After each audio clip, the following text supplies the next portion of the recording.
میرے رسول پاک علیہ السلام کی پیاری زوجہ کہتی ہیں حضور کھا رہا ہے، کھانا مانگا۔ میں نے عرض کی حضور میرے سر میں درد ہے، تو پڑھو نا ابن اسحاق کو۔ محبوب فرمانے لگے لا میں تجھے آٹا گوندھ دیتا ہوں، تو مجھے روٹی پکا دے۔ یہ بھی سنت ہے نبی پاک کی۔ ہن چپ کر گئے ہو، یہ بھی حضور کی سنت ہے، یہ بھی سرکار کا طریقہ ہے۔ کبھی کبھی گھر میں جھاڑو دینا یہ بھی نبی پاک کا، حضور کام میں ہاتھ بٹاتے تھے نا ازواج کا، یہ والی سنت کس دن ادا کر دی؟ ایک دن میں نے جمعے میں یہ بات کی تو ایک بچہ مجھے کہنے لگا حضرت صاحب یہ سنت ادا تے کر لیجیے پر ساڑھے ابے نو بھی تے سمجھاؤ نا۔ ہنسنا نہیں جی مسجد میں بھی۔ کہنے لگے وہ بیگم صاحبہ ایک دن بیمار تھی اور سخت بیمار تھی، تو میں نے چائے کا کپ بنا دیا، علامہ بیچاری مجھے روز بنا کے دیتی، میں نے بنا دیا تو ابا جی کہتے پتر رائے دی آدتاں نہ خراب کر دیں۔ اب آپ تو سنت کچھ اور بیان کر رہے ہیں، میں کہ تسی شروع کرو نا تاکہ تواڈے بچے تے نہ یہ سوال کرن کہ راج تسی کر رہے ہو۔ تو اس میں بھی کوئی حکمت ہوگی، بزرگ اگر کوئی بات کرتے ہیں تو وہ بھی کوئی اتنی بری نہیں ہوتی، اس کے اندر بھی کوئی نہ کوئی حکمت ہوتی ہے، لیکن اپنے گھروں کے ماحول میں خوبصورتی لائیں۔ یہ سٹیٹس نہیں اہل اسلام کا۔ بات سمیٹنے کی طرف آ رہا ہوں۔ حضرت عائشہ صدیقہ رضی اللہ تعالیٰ عنہ فرماتی ہیں حضور فرمانے لگے کہ جب تم راضی ہوتی ہو تب بھی مجھے پتہ چل جاتا ہے اور جب ناراض ہوتی ہو تب بھی۔ میں نے کہا یا رسول اللہ صلی اللہ علیہ وسلم وہ کس طرح؟ آنکھیں میں نے کھول لی، حضور کس طرح؟ تو دیکھو نبی پاک سامنے والے کے جملوں کا بھی احساس کرتے، خیال کرتے کہ سامنے والا کہاں سے بات کر رہا ہے۔ اللہ کے محبوب فرمانے لگے تمہیں اگر کبھی قسم کھانی ہو نا، تمہارا مزاج ہے، قسم کھانی پڑے اور تم مجھ سے ناراض ہو تو پھر تم کہتی ہو مجھے ابراہیم کے رب کی قسم، اور جب تم راضی ہو اور قسم کھانی پڑے تو کہتی ہو مجھے محمد مصطفیٰ کے رب کی قسم۔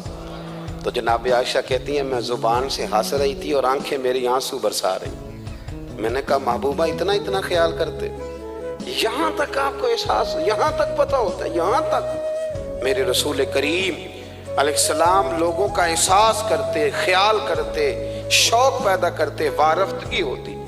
کئی دفعہ حضور فرض نماز پڑھ کے گھر چلے جاتے، تھوڑی دیر کے بعد آتے مسجد میں نماز پڑھ لیتے۔ کئی دفعہ قاضی اعجاز مالکی رحمۃ اللہ علیہ اس کو لکھنے کے بعد اس کی شرح میں فرماتے ہیں اصل بات یہ تھی کہ حضور جب تک مسجد میں رہتے تھے صحابہ ادباً بیٹھے رہتے تھے، تو حضور فرماتے ہیں میں جاؤں گا نہیں تو یہ بھی نہیں جائیں گے، تو سرکار گھر تشریف لے جاتے تاکہ لوگ اپنے اپنے کام میں لگ جائیں اور پھر حضور واپس آ جاتے۔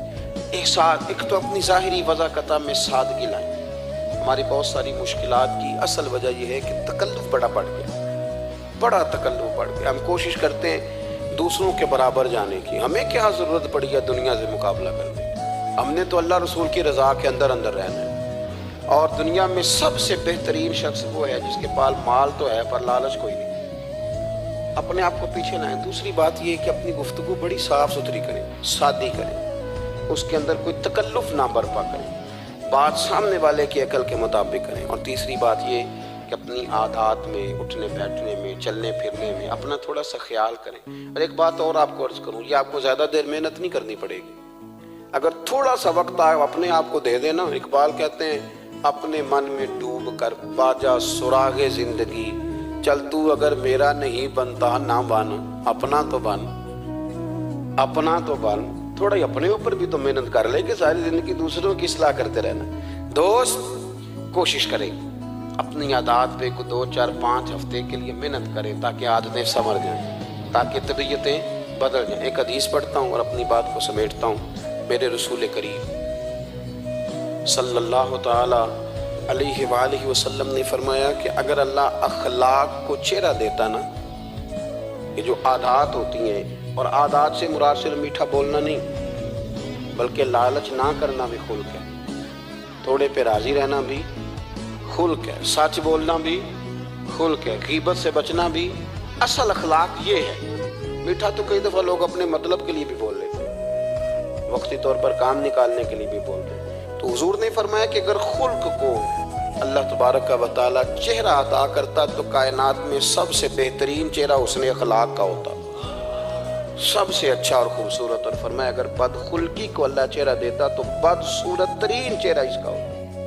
اس کا کیا معنی ہوا کہ اگر ہمارا کردار اچھا ہے، سوچ اچھی ہے، لوگوں کے بارے میں نظریہ اچھا ہے، احساس ہے، تو پھر ہمارے اندر دنیا کا سب سے خوبصورت انسان موجود ہے۔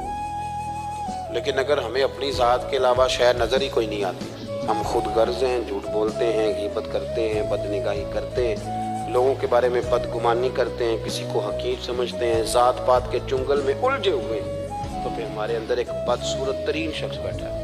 جتنی مرضی کنگھی کریں، جتنا مرضی آپ اپنے آپ کو سنواریں، اندر کی بدصورتیاں جا سکتی نہیں۔ تو کوشش فرمائیں کہ اللہ ہمیں اخلاق کا اعلیٰ جو ہے وہ وزن عطا کرے، اعلیٰ شعور عطا کرے۔ اللہ تعالیٰ میری اور آپ کی حاضری کو مستجاب فرمائے۔ آخر دعوانا